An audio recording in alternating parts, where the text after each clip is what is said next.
local coverage of the South by Southwest Film Festival. Russell and I flew hundreds of miles to Austin, Texas for 8 days at the 20th anniversary of the South by Southwest Film Festival. We attended 9 conference sessions, watched 20 feature films and 15 shorts, only slept an average of 4 hours each night while walking 28 miles between 7 theaters. Amid thousands of people, we edited and published 9 videos during our travels, and have several more on the way. Today I'll share the film festival experience, what we learned, my top 10 films to look out for, and the Kickstarter effect on this year's festival. Hey Indy Mogulers, Russell and I just caught our last film at the South by Southwest Film Festival. Yep, it was about an ass demon named Milo. Yeah, so probably a good film for us to cut out on. Also, people were asking us if we had pot and Adderall. The music festival is coming in town. That's when you know the music people are here. Yeah, so it's time for us to leave. We've seen so many movies, so let's take you back through the festival and talk about some of the things that we saw. We stood in long lines for films, met lots of cool people and Indy Mogul fans, sometimes sat in the very back row. It's 8:15 right now, and this is a pretty typical morning for us at the South by Southwest Film Festival. What are we doing right now? Well, we're walking to our bus. It's just first thing in the morning, especially when you're as out of shape as I am. Griffin's fine, but it's tiring. But learned if we woke up early, we could pick up express passes, which jumps us to the front of the lines. We attended several world premieres. Could not be here tonight, but he sends his regards. Very proud of this. He is at this moment missing out a kidney stone. And gave you immediate reviews of several films. The Incredible Burt Wonderstone was a mediocre comedy. Evil Dead was very good, beautiful, and frightening. Spring Breakers had many people arguing for days after the premiere, but there were nearly 250 films at South by, so here are my top 10 that you should keep an eye out for. At the awards show, Short Term 12 unanimously won the Grand Jury Award and Audience Award for Narrative Feature.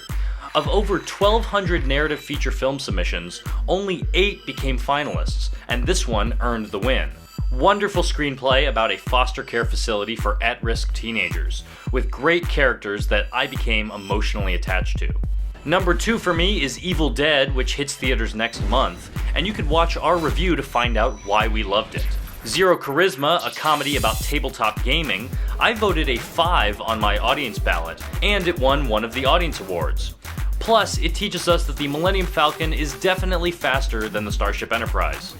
Maidentrip, a documentary about the 14-year-old girl who sailed around the world alone, also won an audience award, and we were impressed, especially that most of it was shot by Laura Decker, the sailor, who is actually good behind the camera.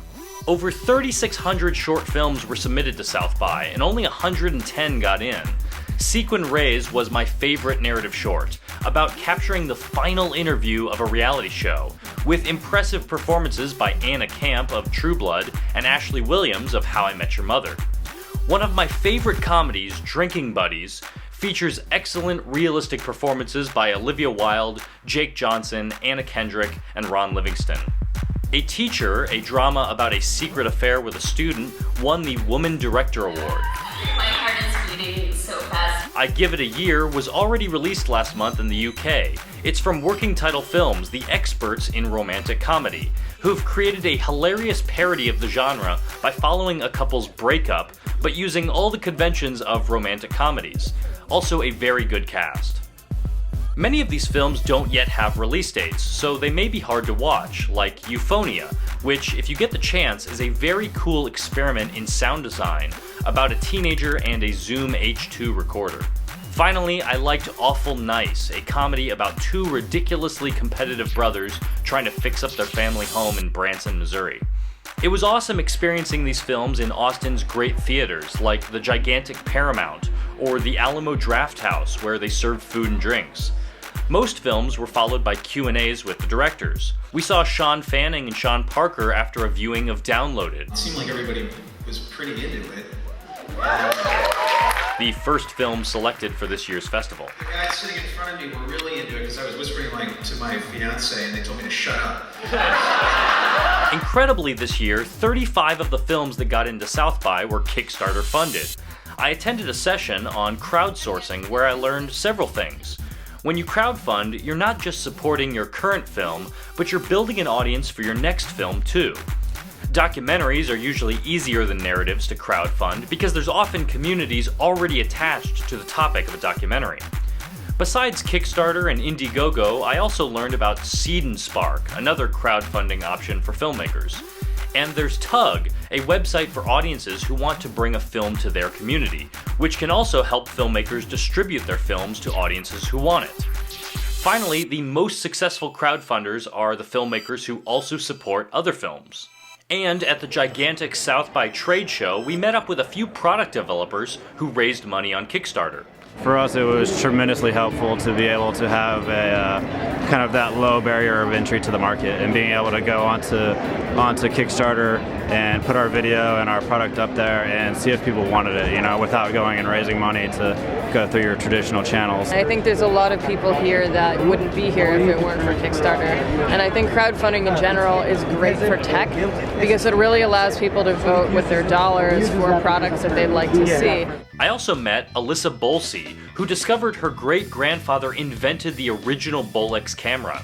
She's also using Kickstarter to raise money for a Bolex documentary. So when I was in film school, I had the surprise in my life where I found out that my great-grandfather invented the camera. And so we're going to trace the Bolex trajectory from the 1920s through where it's going in the new digital age. Cool. So I hear you launched a Kickstarter campaign today? Today, like 2 hours ago. Yeah. So how's it going so far in the first 2 hours of Kickstarter? Well, I've been refreshing every 2 minutes. I know there are enough backers out there for this project. Just a matter of getting it in front of their eyes. We also shared a video about the Dougman camera stabilizer, and we have several more product videos from the trade show on the way. Most importantly at this festival, we met lots of cool people, and we learned that's what this is all about. Many of the filmmakers accepting awards on stage explained that they met their collaborators at other festivals. So it made me realize I need to attend more local festivals. And it's definitely inspired me to produce my own short documentary film. So I'm gonna start planning, and I'll let you know when I'm ready to share the details. Hey Indy Mogulers, look who I just ran into at the South by Southwest Film Festival. Hi there, my name is Hank from Makeshift Movie Makers. Hollywood Effects Makeshift Budgets. For those of you who don't know, we have a web series. It's much like Indy Mogul, except it's a little bit better than Indy Mogul. Maybe not. You can watch both shows, but I appreciate it. If you only have time, though, I would pick Makeshift Movie Makers. Okay, Hank, that's fine. We're gonna go, but I appreciate people clicking on your link. Okay.